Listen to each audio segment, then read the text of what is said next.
All right.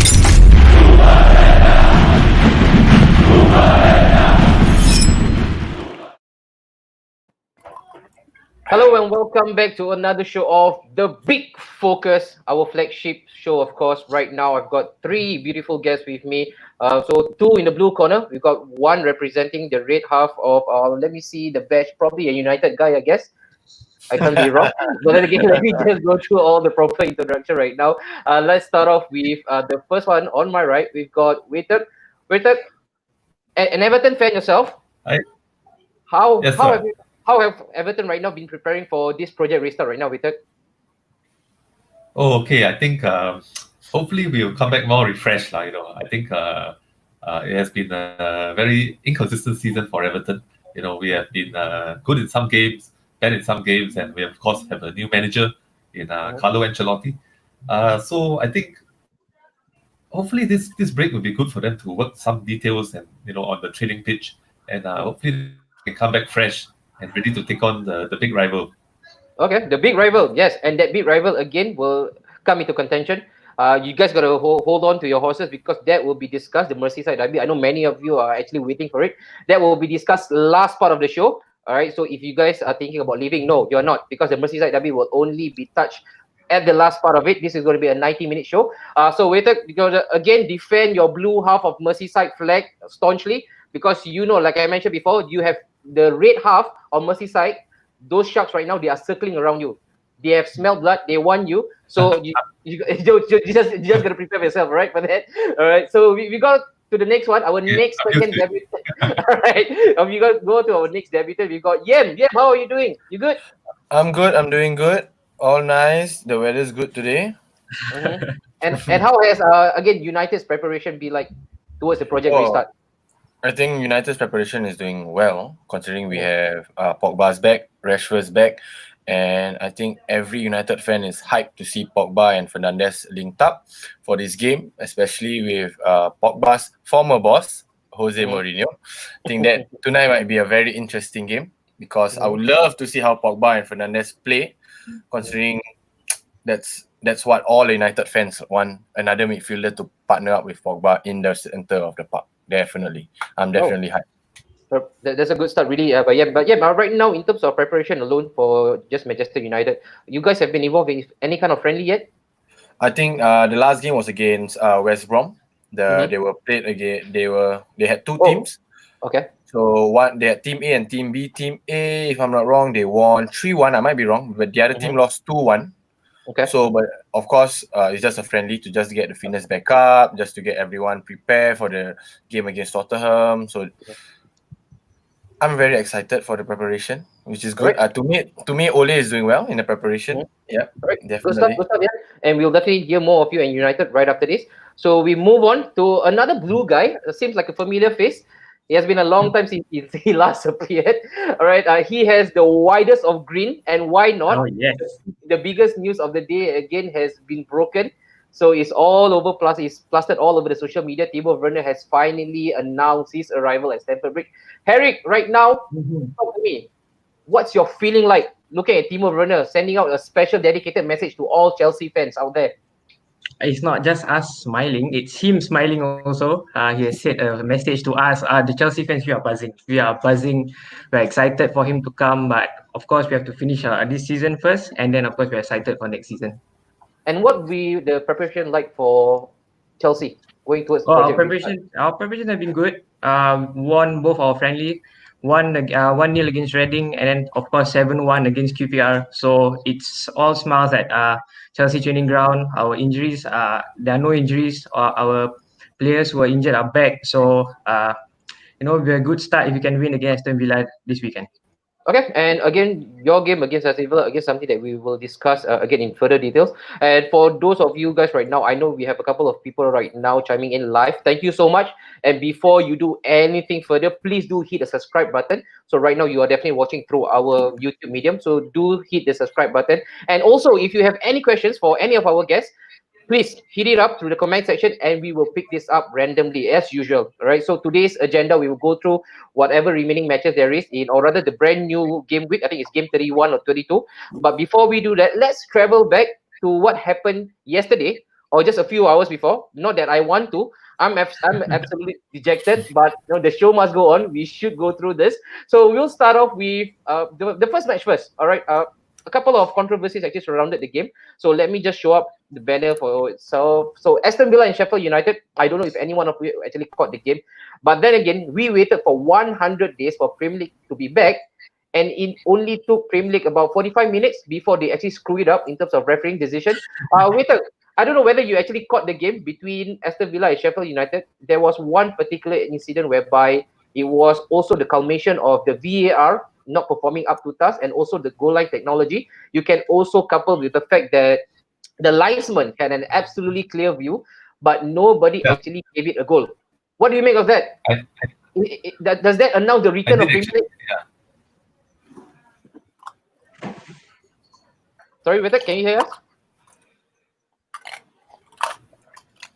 Okay, I think Vivek, there's something probably there's a bit lagginess in terms of your connection. You probably might want to check on your latency. So I just got to kick you out for a while. I think you just need to re-enter again. Shambolic return to the Premier League. Okay, all right, now we can hear you. Shambolic return you mentioned. I can hear you, maybe? Okay, wait. I think there's probably a couple of issues. There's a bit of a technical glitch with your internet.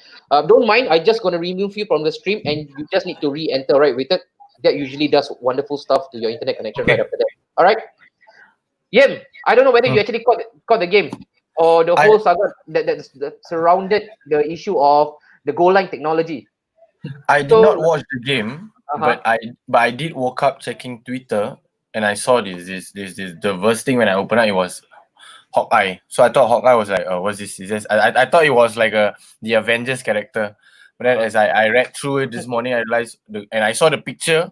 It was a goal line technology error. And I was like, hey, wait, there's a goal. First and thing and foremost, there's a goal. But that should be the goalkeeper's honest mistake. Like he should have went out. Okay, it's a goal, kind of thing. It's basically went in. But of course, it's a professional game. It's in the EPL. Everything is very high at stake. So it's quite hard to actually admit that it's a goal, which is quite scary if it happens to my team or any team that is facing relegation or trying to get into top 4 or winning the championship. So I'm in the neutral side. Yeah. All right. Harric, I know you're not the biggest of fan when it comes to the usage of VAR. Not VAR itself, but the application of it. Again, you would have seen it, all right, in flash. What happened yesterday? You're a goalkeeper yourself. Tell me more about that goal, man. Was it, and like Yen mentioned, an honest mistake by the goalkeeper? But the thing that boggles my mind, why did the official not give it to Sheffield United? It questions me too. I don't understand how it's not a goal. I mean, as a goalkeeper myself, if you see it, the goalkeeper is hugging the post from inside the goal. So that explains it really. Well, football is back, so is VAR. So expect more from our beloved VAR lah, huh? Wait, sorry. We were listening to you, and then, of course you got cut off. You mentioned shambolic. What do you make of the decision, man? I really want to dive into the mental frame of the referee and the officials who were looking at it. Why do you think they might not actually give it to Sheffield United, whereby it's really clear as day that the ball has fully crossed the line? Yeah, I think the first thing, I think the technology was lacking because from the referee's point of view, maybe he couldn't be 100% sure, for the first glance that it was crossed the line. But the technology obviously was not working. So I mean, if you have the technology, then it has to work. Otherwise, what's the point of having it, right? So that was quite disappointing in a way, for the Premier League. And another thing I think you were mentioning also is the VAR was not used. If there's a VAR, it should be used. If there's any doubt, VAR should be used, and guarantee they'll be able to see that it was over the line, as I mentioned. And then again, like you mentioned, the assistant referee was another source of that could provide the evidence. So he couldn't see it, but I think from his angle he should be able to see it. So it was very unfortunate for Sheffield United. Yeah, it was really unfortunate. And why do we feel that there is always a little degree of hesitance when it comes to overruling decision? So, for example, for the VAR committee, they could see that it's a definite decision, but because their fellow referees are on the pitch giving the opposite direction or going the opposite direction when it comes to the decision, it feels like they do not want to overturn it. What do we make of this? That's the thing about to me, there's the thing about EPL referees. If you realize during the Champions League games, the referee do make an effort to go and see the VAR and just take a look, and then they overturn the results. Yep. But again, the English FA has their own set of rules. You know how the EPL has a different set of rules compared to the other European League games. So I'm not really. I don't know. I don't really recall of any United game that has a VAR overrule. I might be wrong because it's been 3 months since I watched the EPL. I think it's been quite a long time for everyone to watch a game. Yep. So, but for me, I think the English referees should have made an effort to actually see, because it's pretty obvious from all the pictures after the morning madness. It's a goal. It's definitely a goal. They were definitely wrong. Yeah. I think if we can actually just wrap things up simply, even Stevie Wonder would have actually called for the decision. It was clear. You don't need any kind of knowledge to actually give it. But then again, I know, Eric, you always propagate the usage of pitch side monitor. Hopefully that will actually come in handy next season. You guess? Yeah, I hope so. Of course, for everyone also, we hope that we'll use the pitch side monitors much more often. We really hope. And I think that is one prime example whereby the pitch monitor can really come in handy for the referee. Okay, but yep, that's done. So again, let me just pick up this comment. Really good one for Arizmans. Hi Arizmans, thank you so much for watching, man. He rightly mentioned Rob, because that's what Sheffield United might be feeling, because they are also in the hunt for Europe as well. So they will they will really feel sore about it. But also, having said that, they could also again be penalized for a stonewall penalty, at least in my book, in their own penalty box. I think one of their players, was it Grealish or was it another of Aston Villa player? I really can't remember this right now. But it was a clear-cut penalty as well, but it wasn't given. So again, it was quite fruitless, from both ends. So I think it's fair. Both of them did not get the decision that they should, but that's it. It was a 0-0. Then we move on to the next match. It was supposed to be the perfect curtain raiser for the Premier League, or especially the Project Restart itself. But before I touch on the result, let's go through some of the comments as well. Come on, you Gunners. COYGTL there. Yes, that's it. Rasmil, keep up the faith, man. Keep up the faith. It's always Gunners till you die. He has also questions for Harric, I think. Chelsea new signings for next season. So if you want Harric's answer, you got to wait for it. This is something that we're going to touch on further right after this. So Whispers in the Night, he's actually one of our regular viewer. Can we talk about City's wonderful win against Barcelona? Whispers in the Night, if you give me a chance, I wouldn't want to, but yes, I will do it right now. So we will speak about, again, the horror show from Arsenal. So just give me a sec. Let me just do this here. Okay. All right, Watak, you good? Your connection? Yeah. I've just switched my connection, so I think it's a better one now. No, this is better, man. We can see your face in full view right now. It's clearer. All right. And then sorry about it. Yeah. No problem at all. No problem. It happens. This is what happens when you're on a live show. The next one, Michael Ismail. You never walk alone till I die. Okay. There, I told you. No, they are coming for you. VR this season, a big failure. It is. But of course, we got to, again, cut them some slack. This is their first season experimenting it. Again, some of the decisions are really mind-boggling.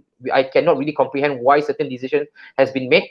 But then again, that's the beauty of English Premier League. With or without technology, it will always be English Premier League. Then the next one, I just lost Roti John. Yes. Okay, backstory. I think Shadik actually made a prediction about the Arsenal winning 2-1 over Man City. No problem, Shadik. I know you're a Liverpool fan yourself. So you predict the correct scoreline for the Merseyside derby. This time I Roti John upsize extra cheese for you. Noah Chu, hello. Thank you so much for actually chiming in with us. For Arizman, 2 more games. Yes, 2 more games indeed. And Liverpool still has to win 2 games if they can. All right. So let's get on. Let's get on to the next one. Wow. 3-0. Man City against Arsenal. I'll start off with Watak. You actually caught the match as well. We actually briefly spoke about it. Was it any surprise that the scoreline was as such? I think, to be frank, I think the game changed when David Luiz made the mistakes. Because at the start, actually, Arsenal started the game quite well, and it was actually quite even, But I think after David Luiz made the terrible mistake on the clearance, and City managed to go 1 up, and then the worst thing is that he made another mistake. I think in the second half, I think to give away the penalty, and he was sent off as well. So from that point on, I think Arsenal, their morale dropped. You could see the players will start to lose a bit of confidence, and it became quite easy for Man City after that. So it's a good game for Man City. I think they dominated the possession well, as as how they do, and it was a good win for them. Yeah, great stuff. And you know what? Again, as an Arsenal fan, again, if you guys are new to this, I'm an avid Arsenal fan. Is the world's worst kept secret. So when we saw the lineup being released, I personally thought that Mikel was trying a little too hard to actually get one over his master. He was trying to spring a surprise. Then again, it was too much of a youthful act. We had Eddie and Nketiah leading the line. You got Saka, and now you got Joe Willock right in the middle. So the spine was really youthful. It was a little bit too experimental for me, for my own liking. Yes, you are right. We actually held on quite well, I think, for the first 20-25 minutes. But then also, again, you can attribute this to City just warming up. They weren't clicking into gears. And then, of course, again, it was really unfortunate for us. We lost Granit Xhaka. The whole plan went out of the window. And then we lost Murray. And then the goal came in again thank you so much, Harric, for David Luiz. So it came from David Luiz. A calamitous moment. But then again, before I just want to push this to Yem. I know, Yem, you're a coach by trade. But then I just want to talk about the David Luiz agenda right now. So I just have some stuff that I actually prepared. Look at this was one. This all happened again this season, right? A pull on Salah that warranted him a red card, and then the next one as well. This was on Tammy Abraham again that warranted him a red card, and then yesterday the exact same thing happened. For yourself, you're a coach yourself. You probably coached a couple of defenders along the way.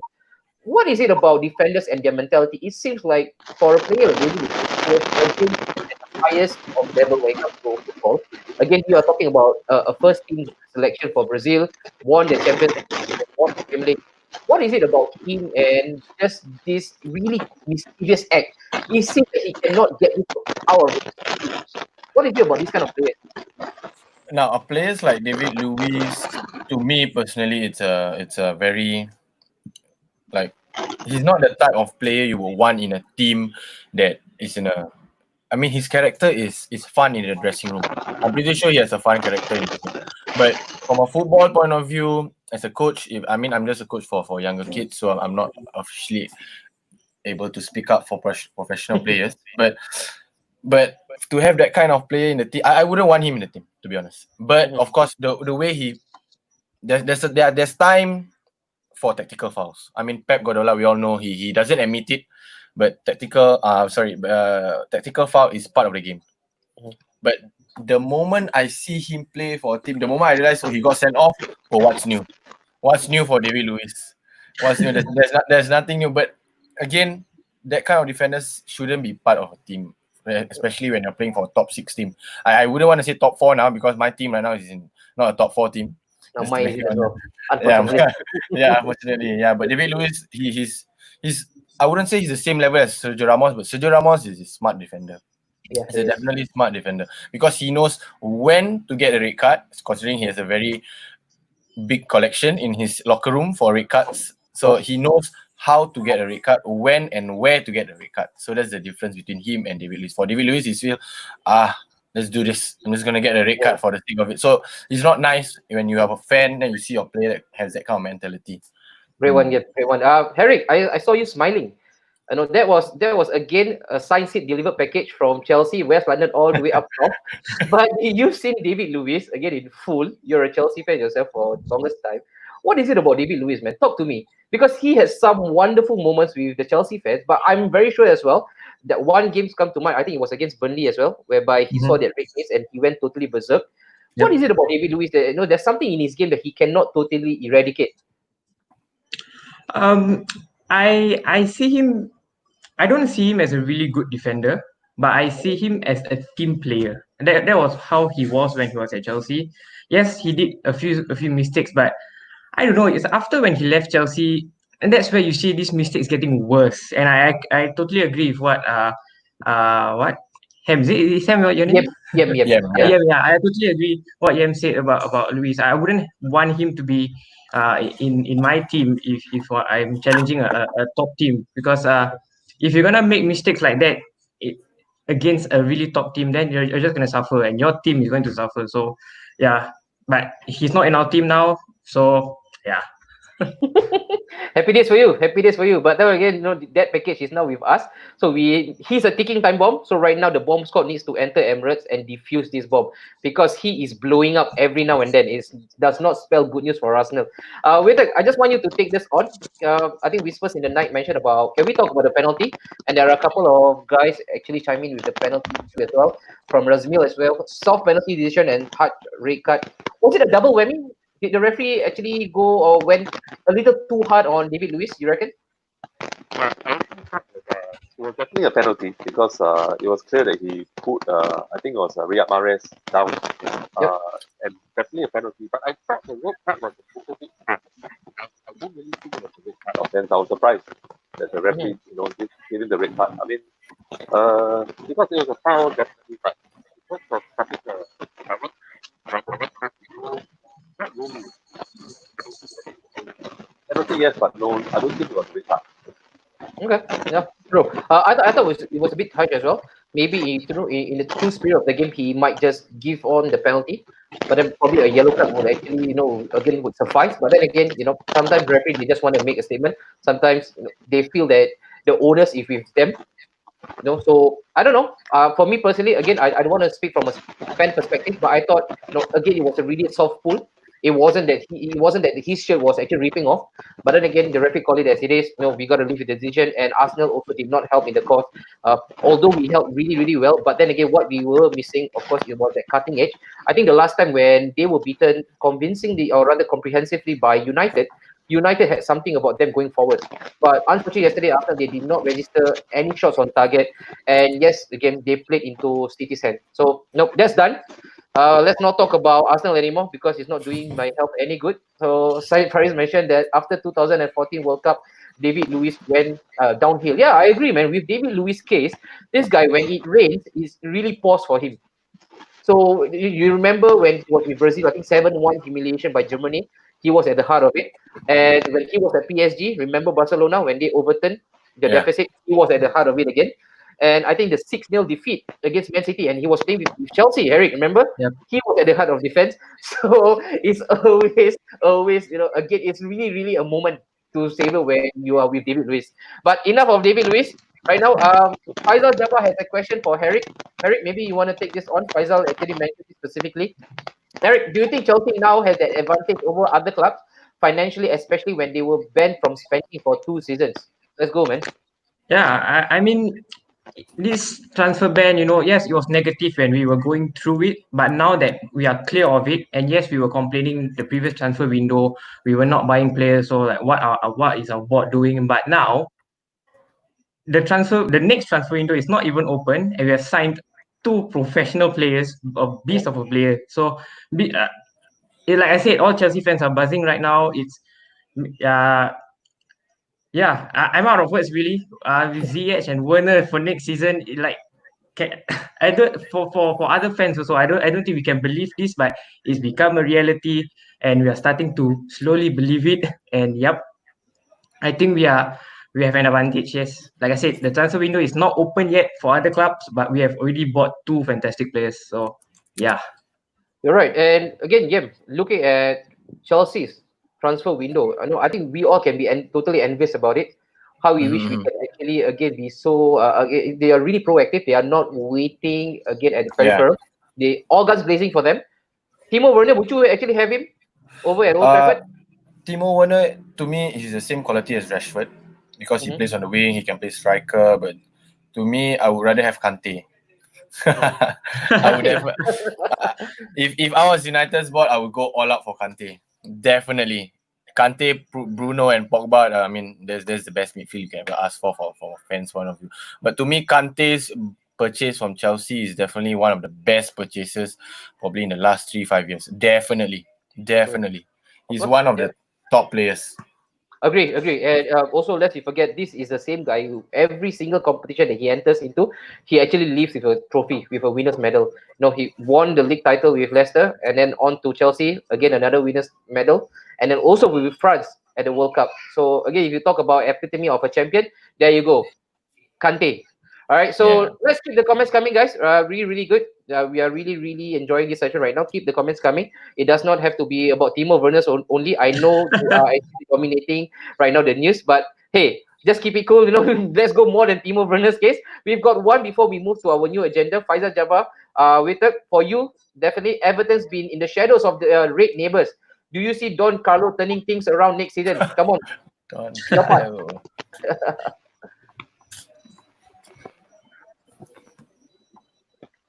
Okay, wait. Sorry to cut you. I mean, you have to try to re-log in again. I think we don't receive your audio quite well over here, so maybe you just need to re-log in again. Wait. So sorry for that, and then we can take on this question again. Yeah. So sorry, mate. We'll get back to you. We'll get back to you for sure.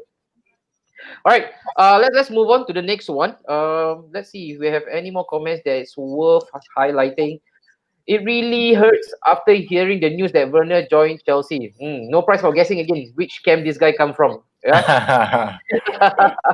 And also, will Chelsea qualify for Champions League? That's something again whispers in the night that we will go through when we review their game. All right. So let's go on to let me see if we have Wertek again. All right. Okay, Wertek, can you hear us? Oh man, unfortunate. We still don't hear you fine over here.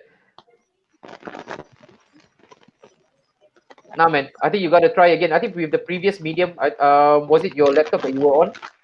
Because right now it's yeah, we have you. You can? Okay. Yeah. We might just have you just now. So it's a bit crackling, but let's put up with it. If not, then you would have to try to re-log in again. Unfortunately. Okay. But then again, the question was meant for you actually. Everton's been in the shadow of the red neighbours. So Don Carlo, big figure, the guy who has won it all again on the footballing stage. Do you think that this guy can actually turn the club's fortune? Yes, I think so. Actually, Carlo Ancelotti is one of the biggest name managers that we have had for a long time. We actually feel very honoured that he was willing to take on Everton because he is a big name player, big name manager. He has managed at the highest level of clubs like Napoli, AC Milan, and so when I think he actually was quite rare that he believed in the project at Everton. Was willing to take on.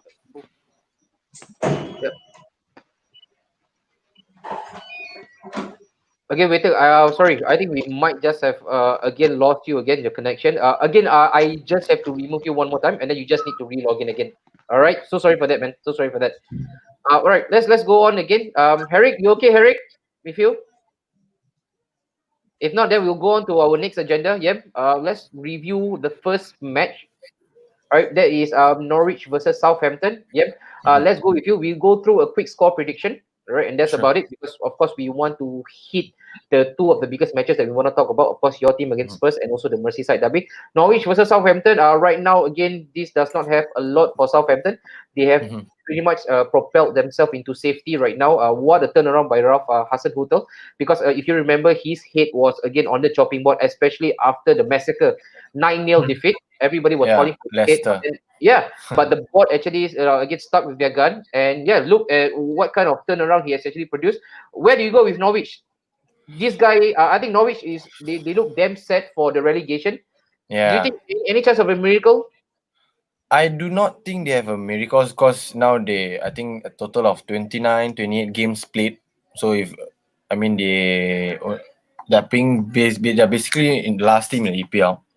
And last season, Pookie was very, very, very good. But of course, like Michu, he was a one-season wonder, which is a very common thing in the EPL. A striker cannot be, unless, of course, Harry Kane's been labelled 2-season, 3-season, 4-season, 5-season wonder. People just don't want to appreciate just because it's English, which is normal against the English fans. So I think this one, Southampton will take the game because Southampton, despite being not consistent, I think they will nick the game against Norwich, definitely. Okay, and is there any scoreline in specific that you actually just want to dish out? I would say a 2-0 win for Southampton. Okay, 2-0 Southampton. And again, if that does happen, that it really means that it's really set for Norwich to actually leave the Premier League, unfortunately. We'll move on to the next one. Harric, you've got Watford against Leicester. Again, another relegation candidate. for Watford. They are really not safe. They are not into the safety zone just yet. Leicester, again, they are the closest contender when it comes to the chasing pack for Champions League. Of course, you are right now just right behind their tail. Where do you see this game actually? How do you see this panning out? I see a draw. I see a draw between Leicester and Watford. I think we can't really not appreciate Watford. I know they were the team that made the big surprise in the Premier League, beating Liverpool. So I see a draw. A 2-2 draw for them. Okay.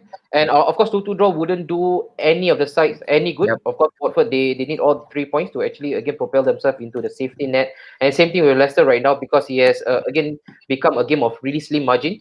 They don't have a lot of room to actually err or falter, especially if they want to really solidify their spot for the Champions League spot. Question from the guest, or rather from the comment section, Pookie hat-trick. No, man, Yem is going 2-0. So no chance of a Pookie hat-trick. And also, I think I saw one quick one. Will Norwich be relegated? I think it's quite obvious. I think they have relegation stamp all over them, unfortunately. Of course, Hungry Foodie mentioned, don't forget Norwich beat Man City. Yeah, that was a one-off, man. That was a one-off. No, if we go by that, then Norwich should be beating all the top 6 side and probably they'll be lingering around top 10. And then Faisal Jabbar mentioned Watford to slug it out. 1-0 to the Hornets. Yep. Let's see if Faisal Jabbar gets it right. And the next one, Faisal Jabbar not giving any credit to Leicester. All right. No. That's his own way of predicting. So again, nothing against him. So the next one, Brighton versus Arsenal. Witek, maybe you want to take this on, Witek? Brighton versus Arsenal. Amex Stadium, Arsenal playing away from home. If they can perform maybe just 50% better than what they did yesterday, this could see us gaining all 3 points, I reckon. Alamak, Witek, still cannot hear you, man. I think it's a earpiece. Yeah, I think it's a earpiece. Yeah. Hello? No, man, still can't hear you. I think we got to try out with another medium. I don't know how else we can actually do this. Yeah, that's it. That's it. I can hear you. That's it. Stay where you are. Okay, Yeah, okay. you are like the moving antenna. Don't move. Stay there. All right, Brighton Arsenal. No problem. Okay, I think Brighton is still stuck in the relegation battle also, but Arsenal, I think I see a 1-0 win for the Arsenal. You happy? Okay, so again, our old famous chant, 1-0 to the Arsenal, yeah? All right, Yeah. that's good. Cool. All right, so we move on to the next one. Let's see what we have right now. Yeah, your task, West Ham against Wolverhampton. West Ham, they themselves, they are not looking pretty. Again, there is a possibility that they might also just slip into the relegation battle right now if they aren't already. And then you also have Wolves. They are right now again aspiring to a Champions League finish. Where do you go with this? Definitely Wolves. To me, I mean, Wolves is a very good team under Pinto. Considering Pinto is he was a former goalkeeper at Valencia, and it's quite rare for you to hear a goalkeeper coach to be a manager and be very tactically proficient against his team. And Ruben Neves, I love him. I love midfielders. Ruben Neves is definitely one to watch out. He has the capability of playing box to box. Number 10, he can play beside anyone. I'm pretty sure he can play besides anyone. And I'm going for a score of 3-0 for Wolves, definitely. And don't forget Adama Traore. Adama. Alamak. All right. Yeah. Do you see actually Wolf again upsetting the bookmakers when it comes to the Champions League spot, because they do have an outside chance? And do you think that they might just pull off some rabbit out of the hat? Yeah, that's the thing. If I want Wolves to go to the Champions League, it's quite really very, very hard, because considering this season, we all know who's going to be champion, but I'm just not going to say who's the team. So, but I do hope Wolves give a very, very hard time for the rest of the teams. So at least we know this season, besides whoever the champions is, we know the battle for the top 4 is much more interesting than whoever the champion is. All right. Good one. Ronaldo actually mentioned, hi Juan, hope you're doing fine, man. Score draw unless Gunners come out of the dressing room as a wounded animal.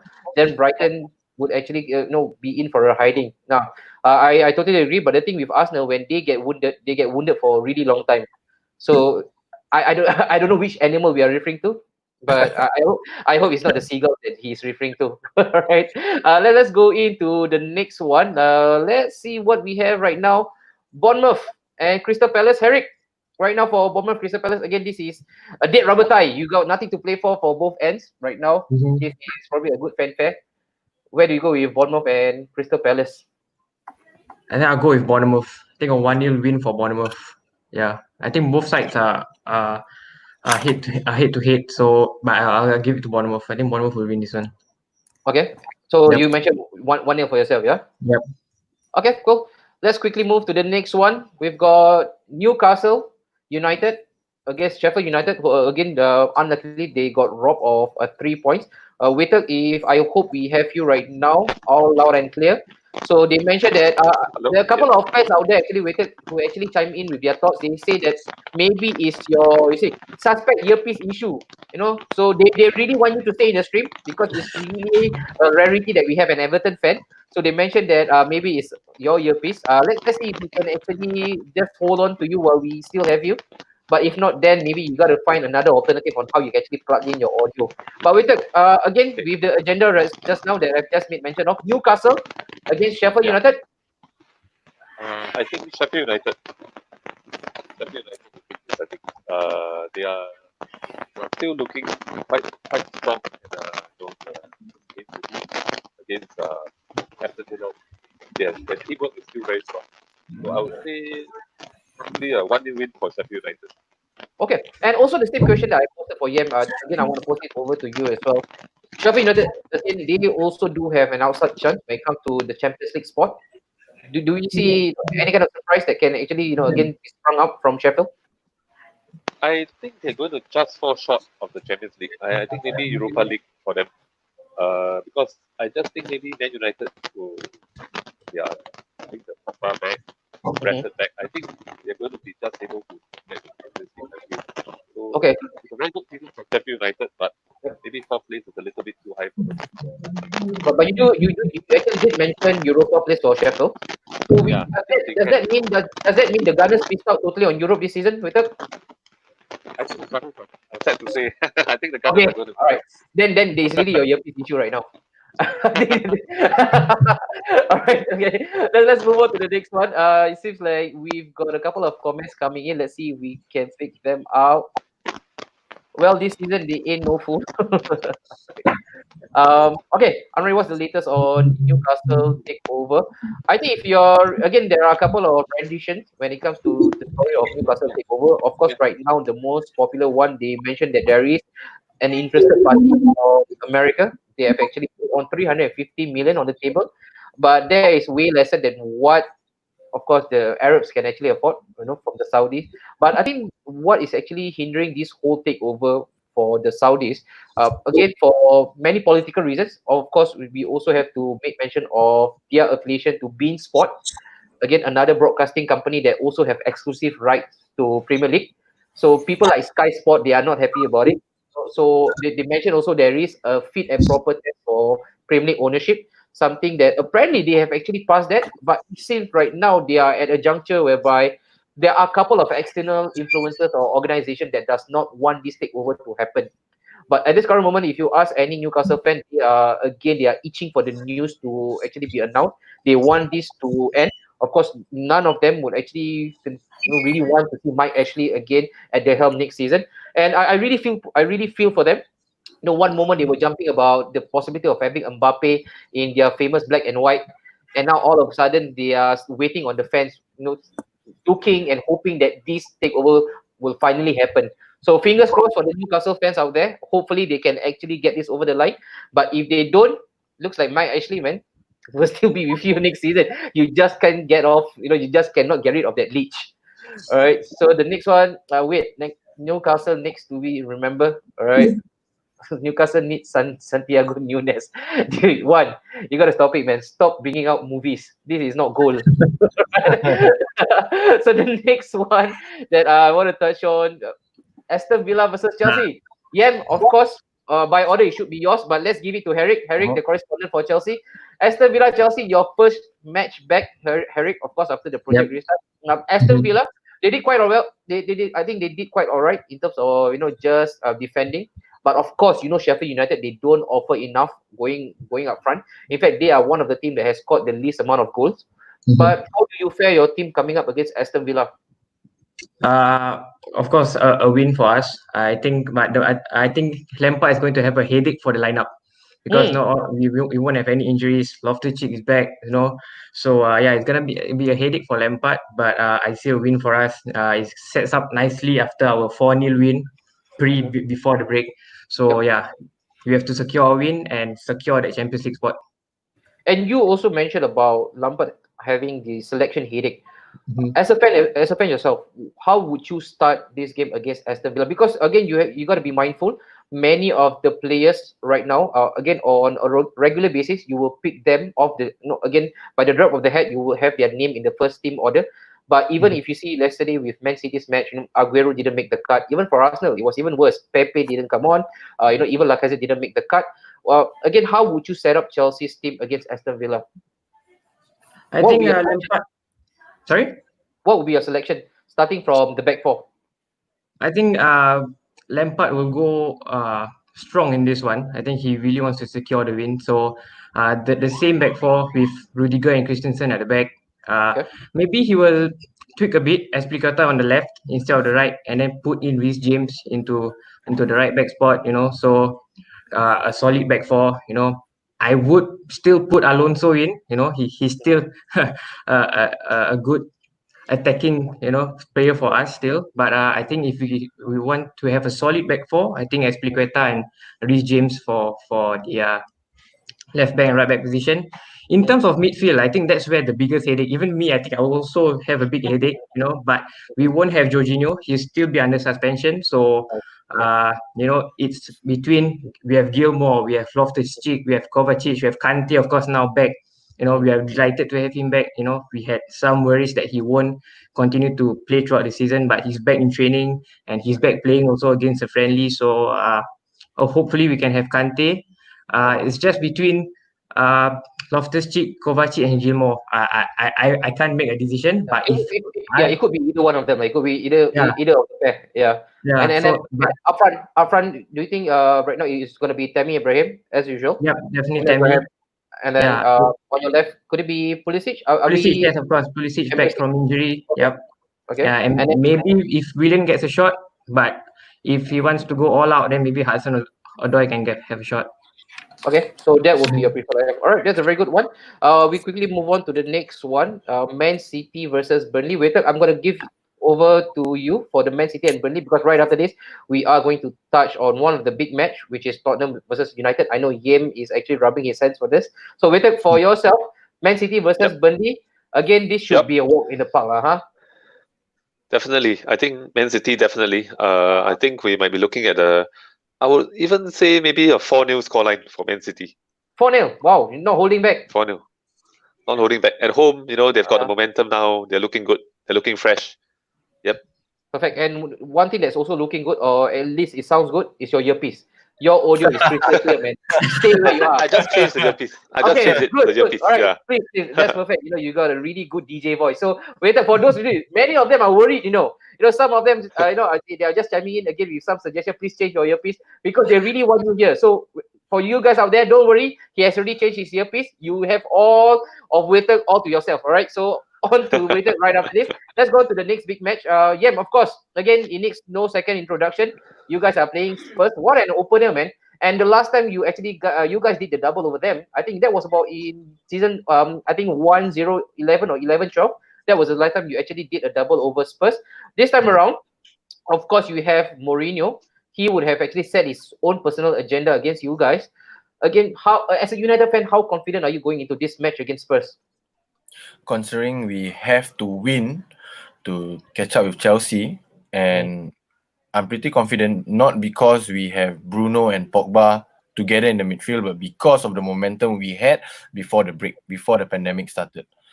And of course, we have a fresh Rashford, who is currently on form, Martial, who is on form, and of course, we have Mason Greenwood, He's probably one of the good young strikers coming up since we bought Wayne Rooney. But of course, different quality.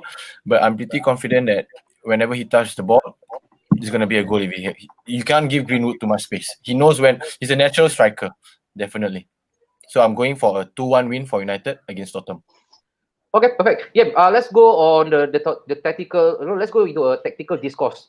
When it comes to just setting up the team, if you are Ole right now, how would you actually set up the team for this game against Spurs? Ole loves to play a 3-5-2 against the big teams. He definitely loves to play 3-5-2 against the big team. It's proven against Man City. It proves against Liverpool. Of course, against Liverpool, it was hard for us to contain the front three. Not only the front three, but because of the dynamic and energy Liverpool midfielders have. Definitely too hard for us to catch, considering our midfield is one of the weakest. And as a United fan, this is one of the weakest United team the past few years, the post-Fergie. So from a tactical point of view, Mourinho will start with a 4-2-3-1, which he always starts with a 4-2-3-1. That's his favorite formation. So I'm pretty sure Ole will, but I think this with a full squad he has, I'm pretty sure he's going to start with a 4-3-3. Definitely with a 4-3-3. Okay. Okay, and also just one thing again, this would be a topic that will get the tongues wagging out there. The conundrum of Pogba. Do you bait him straight into the midfield, or do we then beat a bit of time? Because again, considering that he has been out almost throughout the whole season, but then again, he is your superstar. He is your best player right now, technically. Would you, as a coach or even as a fan, from a fan standpoint, would you integrate him straight into the first team fold, or would you not upset whatever balance that United have right now? I see. Now, from a coach point of view, I would definitely have to ask the doctor: is he safe to play? Is he fit to play? So if it's a go from the doctors, I'll just put him straight. Not only because I'm a United fan, from a neutral point of view, because he is one of the best midfielders despite all the hate against him. He has the hate because of the current social media generation, and he has the ability to walk the talk. It's proven. He's capable. He's basically carried the United team before he got injured, and of course because of the outside drama with his agent. But that is outside football. But I would definitely bring him into the team. Okay, so you would start with Pogba. So it seems like it will be a pairing of Pogba and Bruno. That is something that again is really mouth-watering. I think all United fans out there, they really want to actually see that pairing come to fruition.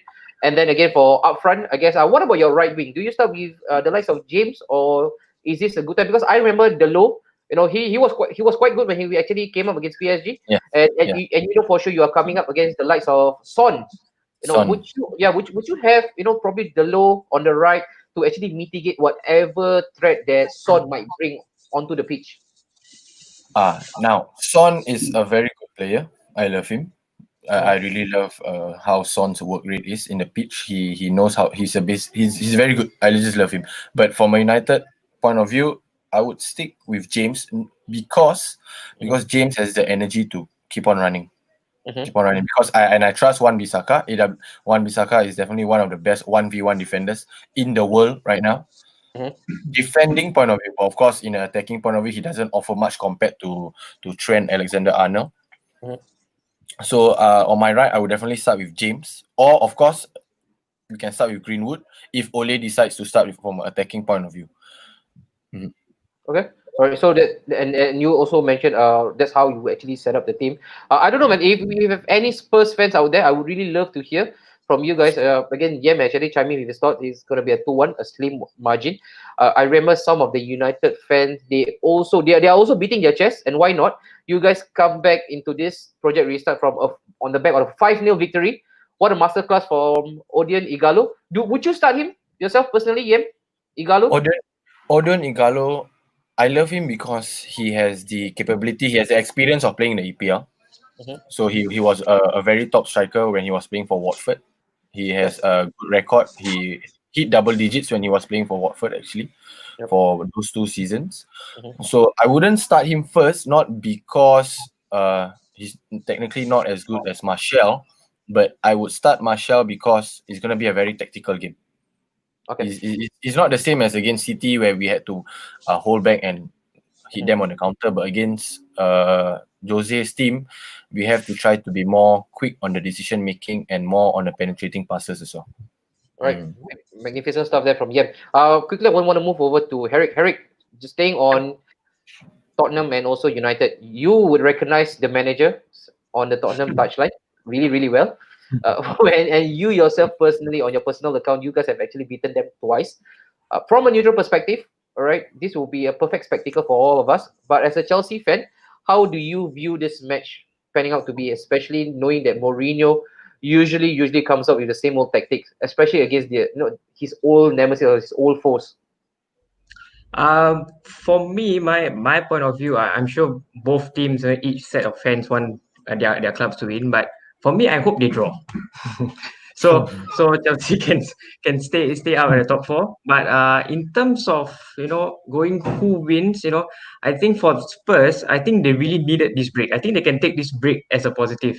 Yeah, of course, definitely. Before the break, they were, I would say this, and I hate Spurs, so they were dreadful before the break. Okay? But and against us, they didn't have a strong team. Even if they thought they did, they didn't. So after this break, I think Spurs would be a bit more stronger. But in terms of consistency and how a team is going up, trying to catch up Chelsea in the top four, I think I will give it to United. Okay, and any specific scoreline that you probably want to pick out? 3-1 United. Wow, again, convincing. Wait, I just want to move on to you, man. Still staying on the agenda of Tottenham United. Of course, with Mourinho, it's a bit unfair on his case. He has been riddled with massive injury list. I think even maybe a prime Pep Guardiola would have actually again suffered under that kind of circumstances or predicament that he was in. Now, again, it was a well-needed break, like what Harric actually rightly mentioned. Do you see a more rejuvenated Spurs, and do you actually rate their chance against United? I actually think that they will be rejuvenated, yes, especially because they have the strikers back, Harry Kane and Son Heung-min. I think those were those were the key. That was a big reason why they were suffering before the break. At least now they have more of an outlet. I think maybe they'll have time to really work on the training pitch and maybe absorb more of Mourinho's ideas. I think they will give us a strong showing. I think. In fact, I think maybe it'll be a draw. A draw. Okay. Yeah. I think a draw would do Arsenal fans just fine. Because the thing is, if United were to win it, or even Spurs, especially United, that will probably leave us, biting dust. That's probably going to spell the end for our Champions League hope if we even had one. I just want to also bring up this comment by Syed Azmil. Mourinho is a big game manager. This is his kind of manager. He always come up with a surprise. I just want to stay with Waited still. We agree. Mourinho always has something up his sleeves. But then again, for the past previous results, especially him coming back against his old clubs, it has not been really a good, happy hunting day for him, I guess, especially against Chelsea. Lost both of them. Yeah, frankly, I think we used to say this about Mourinho. He used to be, that this was his kind of game. He knows exactly how to set his team up, especially against a former team. But recently, over the last few years, I just feel that maybe he has lost a bit of the mojo, because after maybe the setback at Man United, he hasn't really been the same actually, if you look at it. So how he can motivate his players, to want to play for him, to play to their best. He seems to me, he feels a little bit like he's always blaming other things, but never looking at himself. So like whether he can so-called motivate his players in the right way, like what happened with the Tanguy and Dombele. I'm not so sure whether he's really got all the players on site and playing for him. That's my worry. No, great point. I think that was again something that is again a recurring theme for Mourinho. And again, that was being said, they actually tracked it back all the way to his regime in Madrid. That was the start of again the new or the alter ego of Mourinho. Because I think we all remember when he was at Chelsea, the first time of asking, of course, the first time he actually landed himself in England and then went on to Inter Milan. He always managed to galvanize even an aging team in Inter Milan, and he always managed to create this siege mentality: is us against the world. And more often than not, he always gets the team punching above their own weight. But yeah, you're right with it. Right now, it seems like he has lost a bit of his mojo right after his exploits in Madrid. that was when he got into a bit of altercation with people like Sergio Ramos, all the senior heads, and even Iker Casillas. And that was when you saw Mourinho being thrown into the spotlight when it comes to his alter ego. And then after that, Harric, you again would have witnessed his second homecoming. It was all rosy. And then again, he started on that onslaught again. It was him against Hazard. There was always that one-to-one battle. He likes to throw his players right under the bus. And then Yem, you would also have seen it again. Again, personal account. Luke Shaw, Paul Pogba, calling him cancerous. Yeah, I just want to stay with you, man. With Mourinho, do you see this happening again in Spurs? Because it seems like when you speak to the Spurs guys, again, of course, they are rightfully optimistic about Mourinho, and rightly so because they are Spurs fans. And the thing is, at the end of the day, the brand Mourinho is always a big brand. We always have to remember that this is the same guy that has won it all. But do you see anything different with this Spurs Mourinho? Although the short span of time that he has actually spent in Spurs right now. I think, as what Waitek say, he likes to blame other people, which is quite true. I've seen it. I mean, Harric also has seen it. But we have to understand that managing a club like United isn't easy. And of course, he didn't get the financial support that he wanted. And of course, now when you mention about how he is at Spurs, financially Spurs isn't spending that much because of the current stadium. So I'm not really sure how it's going to be during the transfer window. Yeah, so it's also his like half a season now. So maybe we shall see if he gets to qualify for the Europa League, or maybe if it's lucky the Champions League. We might never know. So we have to wait for the second season. Usually Mourinho real character comes in the second season. Right, fair enough. Before I move past the United, Mourinho and Spurs, very quickly, Said Faris actually mentioned Ed and Levy cannot help him like Roman, whereby it was a blank check for Mourinho when he first came in. Again, I always find it, again, I cannot wrap my head around his appointment. It seems like it's a perfect marriage that should again go into ruins because of Levy's characteristic when it comes to budget and Mourinho's love for spending. you have seen him again at his full or at his prime. Do you see this little marriage is again, like I mentioned, it's not really the perfect match made in heaven when it comes to characters of spending. As soon as I saw Mourinho joining Spurs, I this already signals Mourinho has gone off already. Okay, so in terms of how Spurs board is going to support him or not, it's definitely not going to be the same like how Roman did in Chelsea. With the players he had in Chelsea and the players he had in Spurs, it's completely different in the style of play and how his philosophy in football was in Chelsea. With the backup he had, in Chelsea with Roman, and of course now during the financial problems against the situation we're going in now, I think it's going to be quite difficult for him also. But I won't have much say on this. He's with Spurs, so he's our rival. So whatever it is. All right, so Harric, for the first time ever, is trying to be neutral about it. There is really something out of character from Harric. Usually he fires Spurs off, especially when it comes to Mourinho. But he wants to take the backseat today. All right, thank you, Harric. So let's move on to the next one. Of course, the last match that we want to touch on, the big one, the Merseyside derby. And lucky thing, the earpiece come in handy for Wertek. So now we can hear you in full. All right, let's go a bit of a narrative behind this derby, right? I think the last time you guys actually had one over them, especially at the Goodison, that was nearly a decade ago. Correct me if I'm wrong. And I think so. It's been too long. I can't remember as well. this has been a long time coming. Of course, last season it wasn't too bad. It wasn't too shabby, especially the game played at Anfield. And then all of a sudden, your little arm Pickford decides to again be overly eccentric. The return, we got a 0-0 draw. Of course, many Liverpool fans would actually point to that particular match as being the match that they should have won, because if they did, then the title would have actually flown into Anfield. So for yourself right now, first of all, before I even talk about this current match, how does it feel as a fan, man, as an Everton fan, with you go into this kind of derby knowing at the back of your head that you stand a very slim chance of winning? What's your mental frame like? It's I think for us, there's always hope. We always have hope for the Merseyside derbies. Even though Liverpool are often way ahead of us in terms of both their status and in terms of league position. But Everton always raise their game against Liverpool. Actually, if you notice, we can be bottom of the table, we can be playing very badly, but against Liverpool, suddenly we'll all wake up and we'll give it our 200% effort. So there's something that about the derby that really sparked this kind of passion. So even though we last few seasons we haven't really been doing well against them, but generally speaking, we do try our best and we do have a shot. So in fact, there was an old saying that we used to say that if Everton play Liverpool every week, Everton will be champions.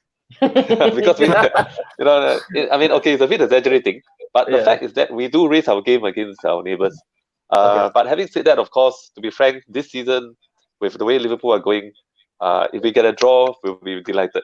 Yeah, to be honest. Of course, no, that's really fair from you. Also looking at this current season, I think the first one was it was a bit of a whitewash at Anfield. It was 5-2 if I'm not wrong. Correct me if I'm wrong, guys. It was 5-2, and that was also again the final marker for Silva. Right after that match, he was sacked, and then of course, I think Duncan came in for a bit, and then of course Don Carlo, actually took over the helm. And then also the famous one, your men versus the boys of Liverpool.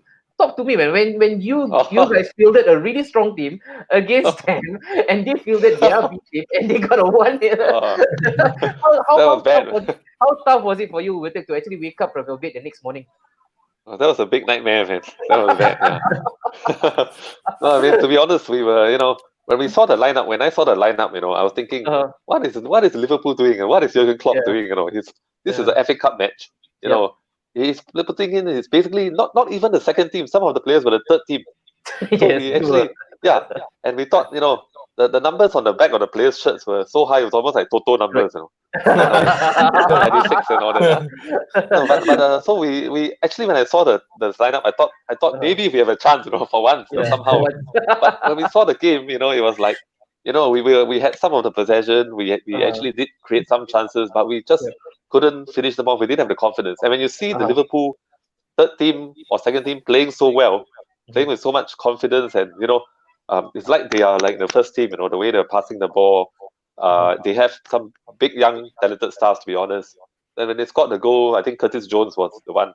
It was just terrible. But fair credit to them. I think Jurgen Klopp has got the whole club playing with confidence and the belief in their philosophy, even through to the second and the third team. I think you can see that, and you got to give them the credit.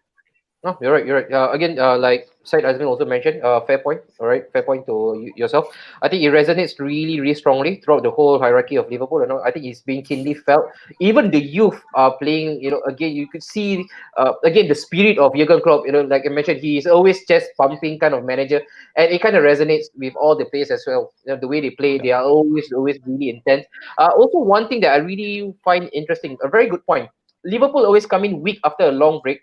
Now they are in a similar situation, coming back after a long break. Do you think the Blues can thrive for a win? Maybe this could be a good factor, but then again, everybody is coming on again, even playing field. You guys also coming back from a long hiatus from football. But then again, does this mean there is a little bit of advantage for Everton? I think yes. I think that's a fair point, because with such a long break, maybe Liverpool are a little bit rusty after the long break, especially because they have been kept waiting for that 2 wins, to get the league title for 30 years. So somehow there may be a little bit of rustiness in them, a bit of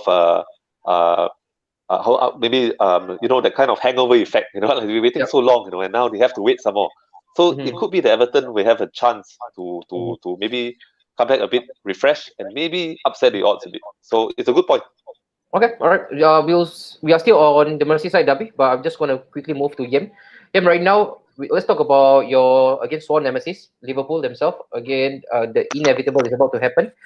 Again, as a United fan, how are you actually digesting this news, man? That after a long 30 years, maybe throughout your whole lifespan, you have never seen them lifting the Premier League, and now for once you can see it. How are you actually digesting this news, Yem? Come on, no holds barred, all guns blazing. Now, first and foremost, if they do win, good job. Because Jurgen Klopp is a very good manager. He has the team played very good. This is just me saying from a coach point of view, because the way he instills the mentality of each player on how he wants his team to play, on how he wants his team to react to different situations, to adapt to different challenges. He's definitely one of the top coaches in the world right now. Second to Pep, of course. Because to me, I think Pep is still one of the first top manager in the world. Yep. So for me, I mean, the past few years, they after the post-Fergie era, they've been very inconsistent. But of course, the moment when Klopp came in, the investment came in, and the proper investment came in, we all seen how Liverpool has a nick of very, very good strikers in their history, from Torres, Owen, Suarez, and of course we have the Andy Carroll, which was a failure, Ricky Lambert. So they can win, but as a United fan, at the end of the day, we still have 20 and they only have 18. There you go. I thought I know the Liverpool fans are going to come to you, okay, talk to me about 6, baby. Okay, good. You have the 6. Yeah, yes, you have the 6. You have the 3. I understand. All right. But again, you have to be the kings of England before you conquer Europe first. Then you can say you conquer the world. Yeah, man. Just when I thought you actually Yem, you actually going to put on your best behavior. But there you go. You just can't help yourself being a United fan. All right. So again, Liverpool guys, you have actually heard Yem. Please leave it in the comments. So he actually made his point. Before you can be the best, you gotta conquer your own backyard, man. Do it domestically and then talk about Europe and stuff. I want to move over to Harric.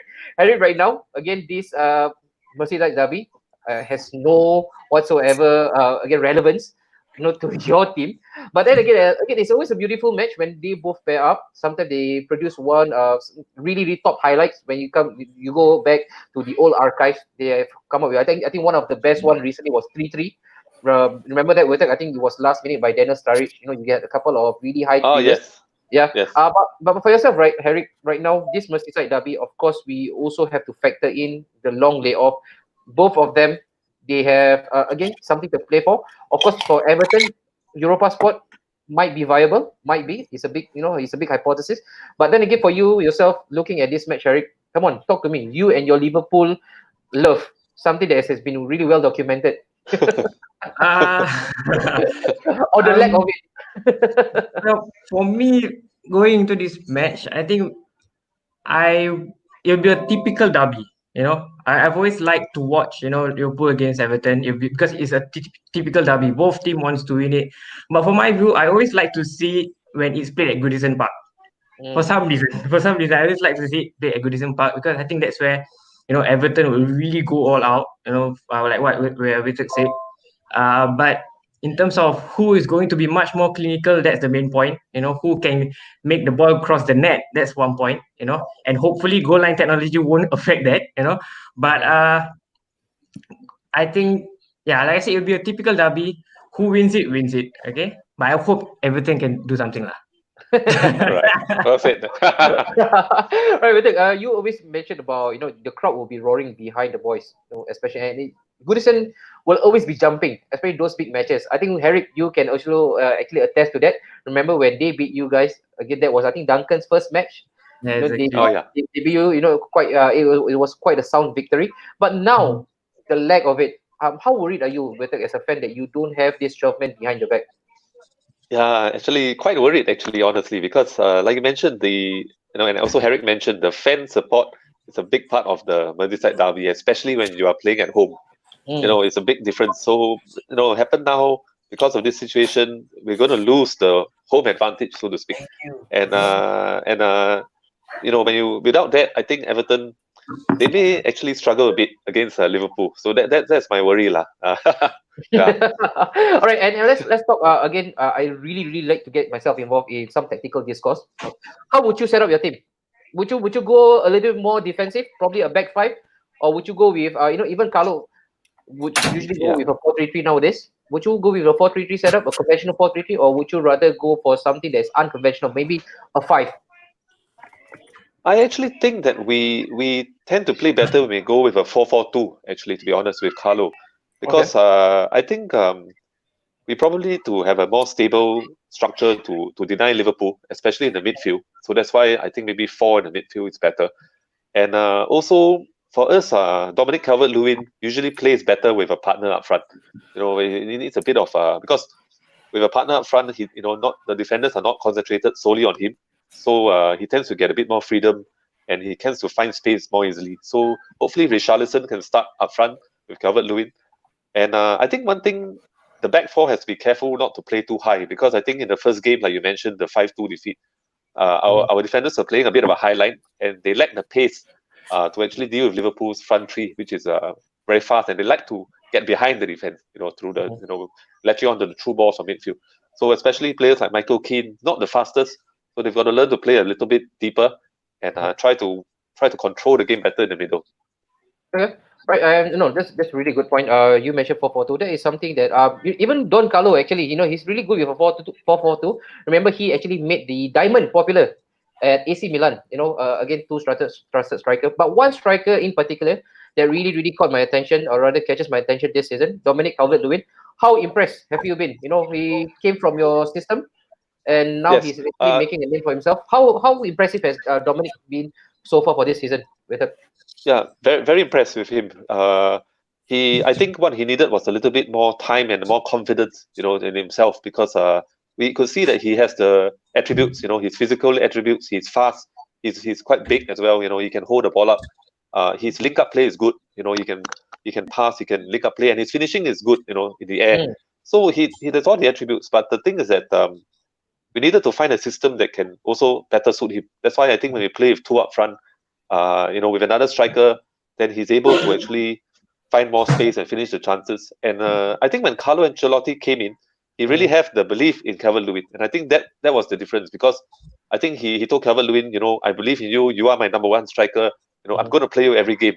And from then on, you could see he was in the starting lineup, for many games in a row, and his confidence started to build, and everything started to develop from there, and he managed to get the goal. So he's a very impressive player.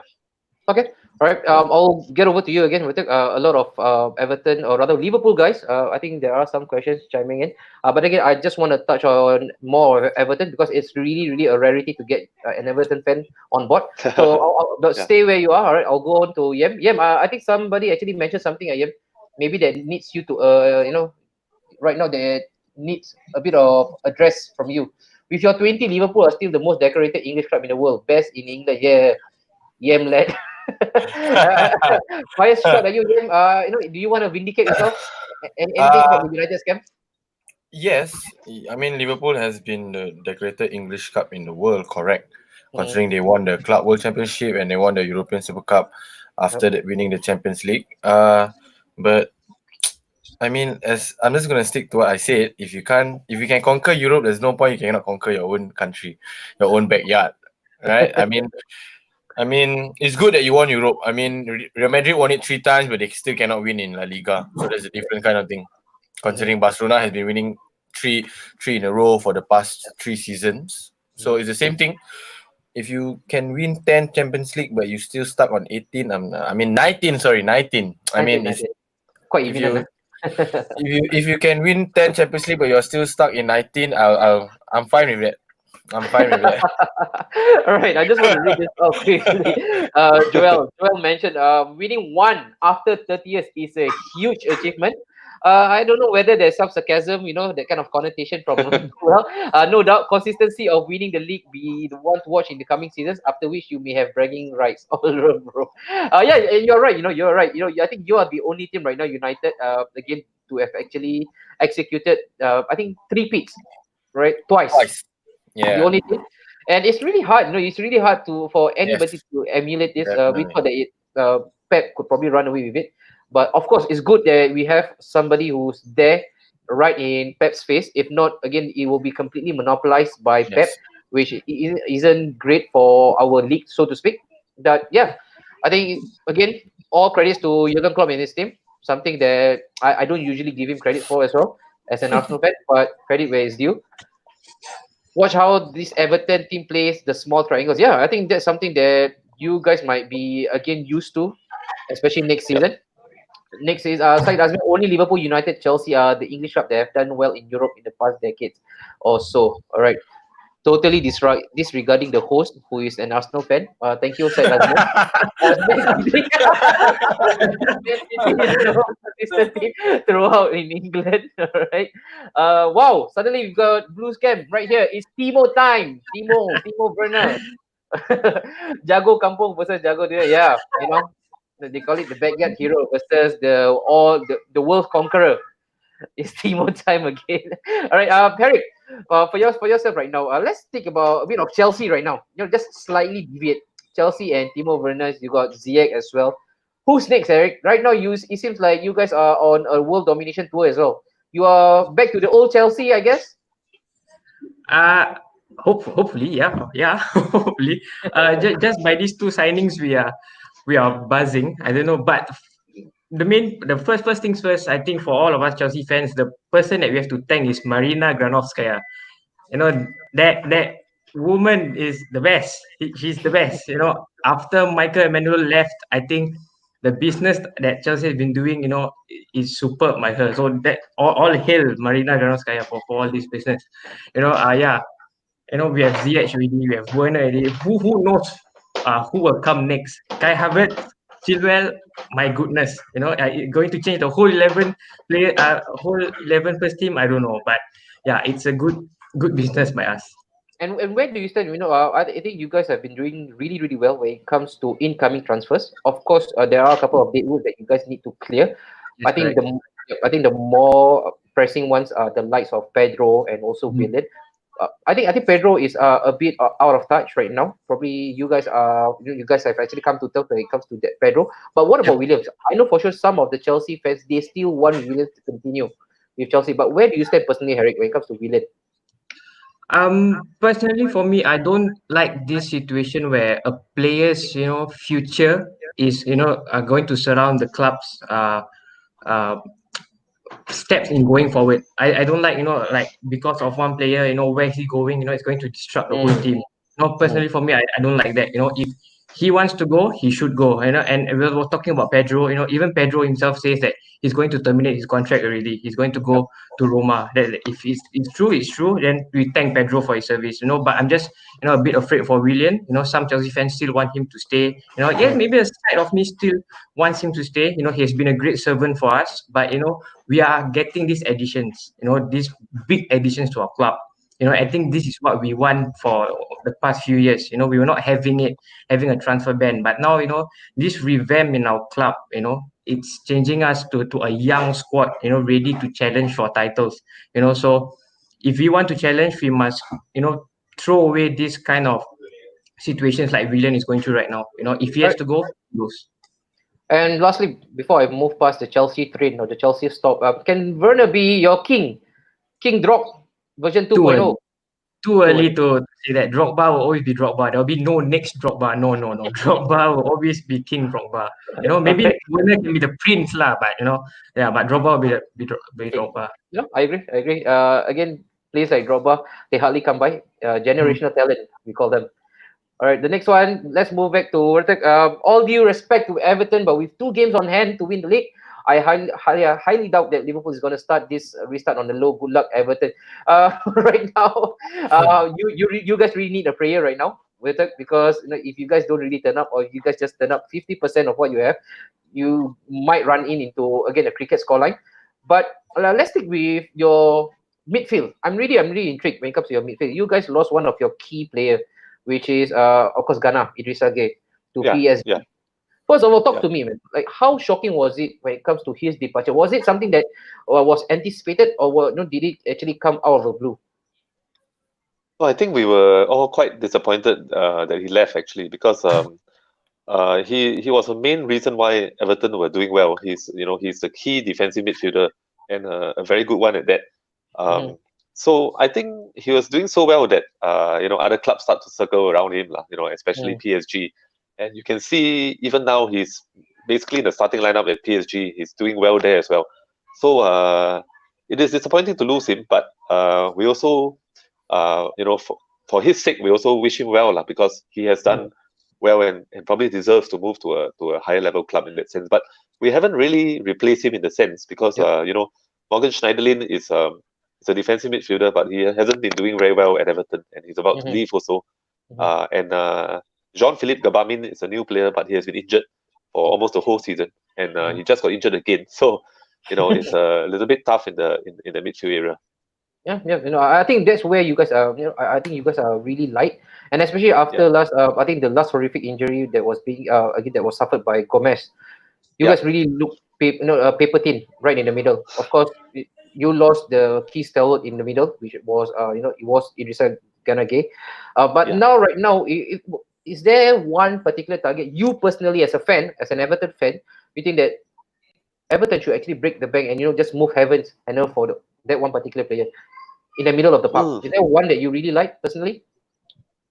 Rumors about Everton were linking with certainly. I think Alan from Napoli, Oh, the Brazilian midfielder, he's someone that I think is really a big name and a Mhm. quality player that will revolutionize Everton and change their perception as from being a average club to a big club. I think we need that one big signing to move us up. So I think that will be someone that I look at. okay. And there's also one constant rumors that actually has always again been linked to Everton again staying in the midfield. Adrian Rabiot, somebody that maybe Oh, Carlo would yes. have actually known personally. Would you do you rate him? Okay, I think for him there's a bit of a question mark because his talent is definitely there. Mhm. We have seen him at PSG. He's a good player, technical player. I think he'll be a very good signing for Everton. But the question mark is his attitude and his Attitude. personality. Yeah. Yeah, whether he can work hard, in terms of his doing some defensive work and his Mhm. overall work rate. Whether his personality can gel with the rest of the players. Mhm. And he's also demanding very high wages. Whether Everton is able to afford that kind of structure. So a bit of question mark about him. I would still take him on, but we just have to hope for the best. All right, Yeah. cool. Looks like the comments are actually flying in thick and fast for yourself. What do you think of Keane, Michael Keane? Oh, Hot and cold at times. Yeah, I think this is referring to Moise Kean. I think Moise Kean. Oh, Yeah, I think yeah. Oh no, sorry, yeah, the Italian prodigy. Yeah, yeah. Keane. This is a good question. It's really we really I ask Everton fans. We don't know how to start about this guy because as you know, he came in with a very big fanfare. Well, he was an Italian international, and we were all so happy to have him. So we couldn't believe we could sign him, to be honest, because Yeah. he's from Juventus. And he's supposed to be the next big thing.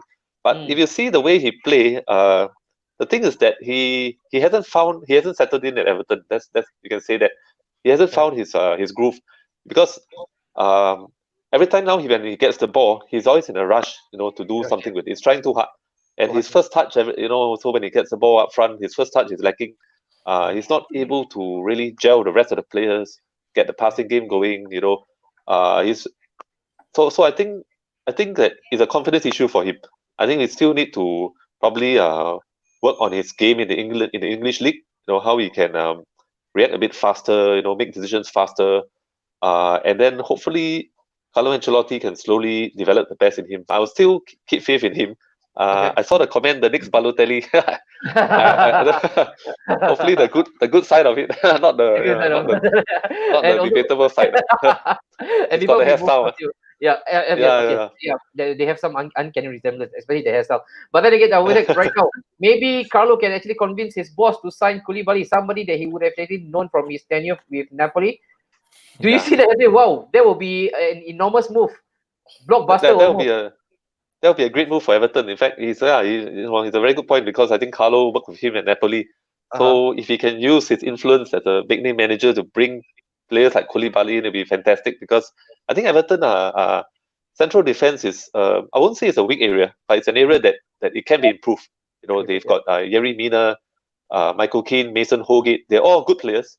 But if you can bring a Koulibaly in, I think it will transform the perception of Everton as now from an average to a big club, and hopefully bring more players in, and then hopefully we can start to challenge for Europe. I think that has got to be the next aim. Yeah. I think great point, man. Great point. I think Koulibaly can also be the catalyst for a change, a massive one, in fact. And again, if there's any signing that you can actually again pinpoint to being again the catalyst for a change, or rather a massive change, that was Virgil van Dijk when he actually made the move to Liverpool, and he has completely transformed the fortune of Liverpool. And I think Koulibaly has every right and every chance of doing so, even at Everton, man. Great stuff. Next one for Yem, GGMU. This Ronaldo, I know who this Ronaldo is. You know, he's a friend of mine as well. I think he's a friend of yours. Glory Man United. Okay, let's start off with Glory Man United right now. When it comes to your target for this season, so again, another hypothesis. Yeah, if you guys missed out on Champions League, personally as a fan, do you still offer chance for Ole to again redeem himself next season, Oh or yeah. are you more of a brutal lad? It says that time's up. Enough money, enough resources has been pumped into your corner. Next better manager. I think no, I'll stick with Ole. The main reason why I want him to stay is not because he hasn't shown his tactical proficiency. He's good. He's definitely good.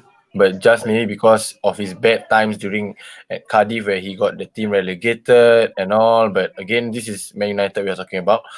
And he has the support of Mike Phelan, the former United legend, former SAF's assistant. Yep. So if we were to miss out on the Champions League and we get Europa League next season, one thing for sure, we're gonna quite pay a very, very high fee for Jadon Sancho, who is definitely the number one target for that right wing. So obviously, it's a Champions League is definitely one of the top priority first before the team can talk about transfer. Definitely. Okay. And then again, if would missing out on Champions League be absolutely detrimental for United and their future coming into next season? Yes, definitely. Financially, considering we have a business-minded director in Ed Woodward, definitely we will lose a lot of money. Despite us gaining back the money from fans, from the sales, from the tickets, but of course during this pandemic, it's quite hard to say. Champions League is a priority. If we were to lose out, I'm sad because I want to watch the Champions League. I do not want to watch Europa League. Champions League because there are better quality teams there. I want to see United against Juventus, United against Ajax, United against Bayern instead of United against Blah blah blah blah blah blah. yeah. Blah blah blah blah blah. yeah. Teams that you can never pronounce. Ask me, and I'm an Arsenal fan. We've been in Europa for the longest time right now, so I can speak from experience. All right. Correct. Also for you, with that from Anwari Yem, do you think Pogba will stay? Yeah. Again, this again polarizing issue. Pogba stay or go? Again, this is probably the same thing that we are suffering from the Arsenal fan base with Mesut Ozil. Big figure, Hollywood stuff. Stay or go for you, yourself personally? I want him to stay personally because if we were to lose him, it's gonna be a big loss. Definitely a big loss in the middle of the park. And then we have to find it. And then it'll be the same old United. We have to find another midfielder. We have to find another. Of course, if he wants to go and the funds come in and we targeted a new midfielder. Of course, if Ole wants to sell and he wants to bring up all the youth players like James Garner, Dylan Levitt, it's fine with me. To me, it's fine because I'm a believer of youth. Yep. So it's nice to see some academy players to play like how Chelsea are doing right now with Billy Gilmore. Correct me if I'm wrong, if I'm pronouncing it wrongly. Billy Gilmore. Who's the other player there? Mason Mount. I love Mason Mount actually. I love Mason Mount. Yeah. So Chelsea midfielders Chelsea has a very good knack of producing good midfielders the past few seasons. So if Pogba stays, it's good. If Pogba is being let go, we definitely need to demand a very high fee. Definitely. Okay, cool. All right. Also, last before we actually close shop with you, Yem, staying on United, Pogba and Bruno can form a formidable midfield partnership, or would you rather play Bruno alone? Like I mentioned, do not upset or jeopardize whatever balance that you guys have formed, because I know Fred has starting to actually come onto his own, and so is also the Scott McTominay. Would you again, like mentioned, just for the sake of having your world-class player in the act, would you sacrifice any one of them? I would have to sacrifice no disrespect to Fred, but I would play McTominay because of his work rate. And if you were to play, I'm not saying that Fred is not good. Fred is good. He's very good. He's good at reading. He's starting to be good at reading, but he's more of a attacking mid when he was playing for Shakhtar Donetsk. Yep. Yeah, so he definitely is more of a attacking box-to-box midfielder instead of a screening defensive midfielder. So to me, if we were to play with Bruno and Pogba, I would have McTominay just to cover the team because Bruno, the quality is there. Pogba and Bruno, the quality is there. So we need someone to cover the back, definitely. Yeah, of course. And if they decide to click, I think that spells trouble for every one of the Premiership club because Bruno on his own, I think he's really really good. I think one of the world class act. What a signing by United. Of course, you guys had to fight really tooth and nail for it. And once you got it, it was really evident why you guys had to actually move big amount of money for him. Yeah. So that's good, all right? Jem, thank you so much for that. Harric, before you actually doze off, I know United, Everton, not the most interesting of topics, but stay with Frank Lampard. You mentioned that you showed me the graph when it comes to continuity, the next 3 years project for Frank Lampard. Do you think that right now, if you guys missed out on Champions League, again, you guys are of course are in a prime position to qualify for Champions League. But if that doesn't happen, you slip into Europa. Do you think that Roman would really have the patience to actually bear with Frank Lampard for another season to go? I think this season is for the whole club to learn how we can progress forward. The past few seasons, we've always been jumping to conclusions, and that's what Roman is best in doing. So, but in terms of this season, I think it's, from the players to the managers to the whole club, I think we're learning slowly on how we can progress forward and how we can make the future better for us. So, it's best, even if you don't qualify for Champions League, like I said, the signing of Frank Lampard doesn't show that, we want to win straight away. We've brought in, of course, Lampard is a legend to us, brought him in, and then slowly revamping the squad. I said the word revamp is a huge word for us, I think, this season and the seasons ahead. Like you see all this business that we're doing at getting these huge players, into the squad. We are really, signaling to all the other clubs, next few seasons, watch us. We are coming for you. It's not going to be just Liverpool, Man City, or United. We are a young club. We have, like what Yem said, we have good young prospects in our club, and that's where, when Lampard came in, you see all our young players are out. When the past few seasons we had managers like Mourinho, Conte, and all this, it was quite difficult to see, young prospects to come up into the first team. But this season, everyone thought that we're not going to survive, the young players we have. But still now we're in the top 4, above, still fighting, to get the third place, in Leicester. So like I said, it's interesting steps ahead for us, definitely. Yeah, definitely. I think when the season started, I had Chelsea down for Europa personally. I thought that there was no way that Frank can actually carry the weight of being a Chelsea manager because again, it was quite a meteoric rise from Derby and then on to Chelsea. And Not forgetting the 4-0 win United had, when we started. Yeah. No, I was about to start. You got a spectacle from United, but then again, the way Frank actually turned the tide is really marvelous, and it's really heartening to see a young manager, especially a former player that we all have actually grown up watching, playing his straight as a manager. I think that's really heartwarming, and I really hope as a neutral. Of course, banters aside, rivalries aside, I would really love to see Chelsea again just pledge their allegiance, bidding a bit of time for Frank to actually really come onto his own or into his own, because it's been a really, really long time since we last see a top proven UK manager. Because I think the last time, I think your manager Yem, I think that he's the only one that's actually won it. And then after that, we have seen no one. It's all been dominated by the foreigners. So I think that will be really, really a good act if Frank can actually bring the Chelsea all the way to the pinnacle. That would be great. And also, Harry, before you move, I think there's somebody he's actually trying to be extra cheeky today. Harry, will you smile when Chelsea actually give LFC the guard of honor? Sure, because Liverpool deserve the title. Sure. Okay, that's it. You see? After long 30 years, sure. Next season, don't even expect. Don't even expect. Then that means Chelsea gave 2 guards of honors to champions. The first one was against United, where Ferguson played. That means Chelsea are okay with giving guard of honors. Yeah, okay. No, okay. Sure. All right, I'm going to move on to. I've just got 2 questions for you, man. Farhad Mushiri, what do you make of him right now? Under his regime, of course, he has. I think new stadium coming. There is right now again underway. What do you think of his management right now? How happy or how satisfied or even content are you right now with his future project and whatever that has been projected? I think very happy with him because before he came along, really Everton was kind of struggling in terms financially. We could not match with the big boys. We couldn't bring the big name players that we wanted. But since Moshiri came in, he has been very generous injecting the funds, and he really believes in building Everton, to where we should belong. So you can see the players coming in over the years. Gylfi Sigurdsson, he was a big star, and we managed to get him. Andre Gomez, the list of players is quite long. Yerry Mina. I think I think as long as we maintain on this, I think the next level we have to try to aim for Europe, and then we can start to attract better players in. And with the new stadium coming on board, it's going to be, the future looks bright, quite bright actually.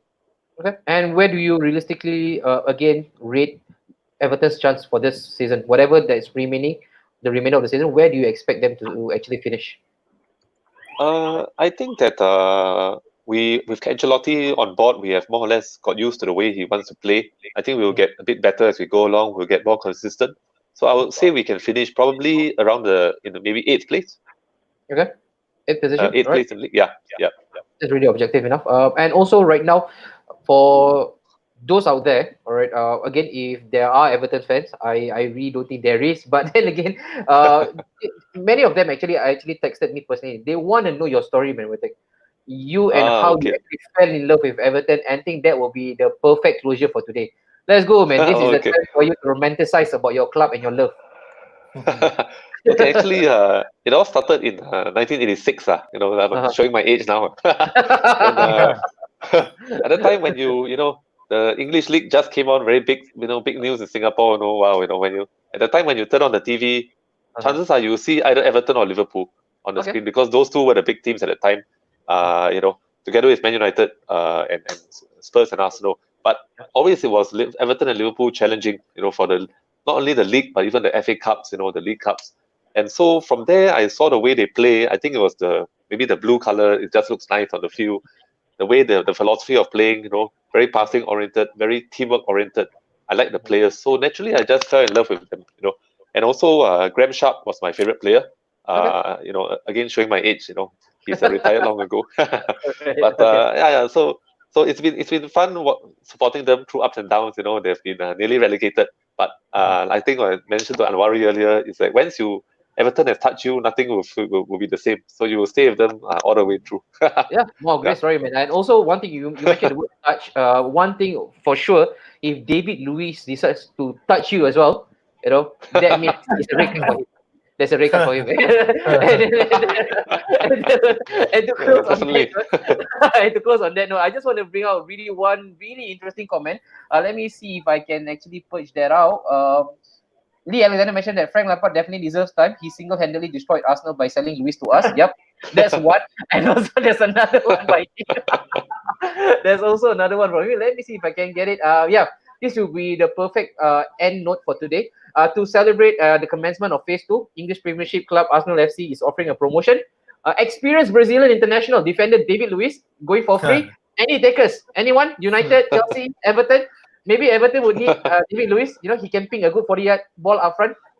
I think our defenders are not that good, but I think they're still better than David Luiz. All right. It's been really, really crazy fun to have you on board. Of course, it was really tough having you the earlier part of it because of your audio issue. But once you get on it, you are such a good match for today. I hope I can have more of you on the show. I'm definitely sure that many of the fans today, the viewers out there, they really enjoy your company. And also, right now, Yem, you're also making a debut. What a fine debut! I'm very sure that you might want to come back as well. I think many of them also actually asked for you.